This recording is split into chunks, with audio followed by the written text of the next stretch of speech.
নিবন্ধিত রাজনৈতিক দলগুলো তাদের নাম দিতে পারেন, বিশিষ্ট ব্যক্তিবর্গরা তারা নাম প্রস্তাব করতে পারেন, সেগুলো আইনের মধ্যে থাকবে এবং এইভাবে একটা একটা সচিবিক দপ্তর থাকবে যারা এই নামগুলোকে বাছাই করে এই কমিটি কিংবা কমিশন তাদের হাতে এটা দেবেন। তারা এখানে ঠিক করবেন, প্রতি পদের বিপরীতে একজন নাম প্রস্তাব করবেন। প্রধান নির্বাচন কমিশনার সহ বর্তমানে যে বাকি 4 জন কমিশন সদস্য, মোট 5 জনের নাম, প্রতি পদের বিপরীতে একজনের নাম তারা প্রস্তাব করবেন। ভবিষ্যতে কোনোদিন যদি নির্বাচন কমিশনের সদস্য বৃদ্ধি পায় তাহলে সেক্ষেত্রে তখন সেটা সেভাবে হবে।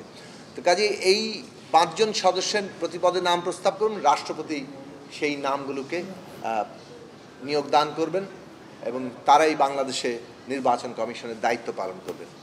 এর মধ্য দিয়ে নির্বাচন কমিশনের সদস্যরা যেভাবে এতদিন হয়ে এসছে যে তারা সরকারি দলের এক ধরনের আজ্ঞাবহ হিসেবে ভূমিকা পালন করেছেন, কিন্তু সরকার এবং বিরোধী দল এবং বিচার বিভাগের প্রতিনিধিদের সমন্বয়ে এই নিয়োগ ঘটলে যেটা আমরা বাংলাদেশে হয়তো ভবিষ্যতে দেখতে পাবো যে ওই নিয়োগপ্রাপ্ত নির্বাচন কমিশনের সদস্যরা তাদের কাউকে কোনো বিশেষ দলের প্রতি অনুগত থাকতে হচ্ছে না, বরং তারা তাদের সাংবিধানিক যে অর্পিত দায়িত্ব সেই দায়িত্ব দৃঢ়তার সাথে পালন করতে পারবেন এবং নির্বাচন কমিশনের একটা স্বাধীন প্রতিষ্ঠান হিসেবে ভূমিকা পালন করতে পারবে।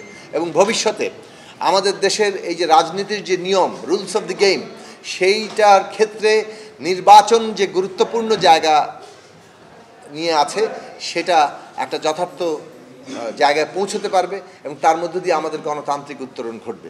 সেই অর্থে বাংলাদেশের আজকে যে ঐকমত্য তৈরি হয়েছে, একটু পরেই এর ফাইনাল ড্রাফটটা গৃহীত হবে বলে আমরা প্রত্যাশা করছি এবং আমরা মনে করি এর মধ্য দিয়ে বাংলাদেশ একটা নতুন ইতিহাসে প্রবেশ করবে।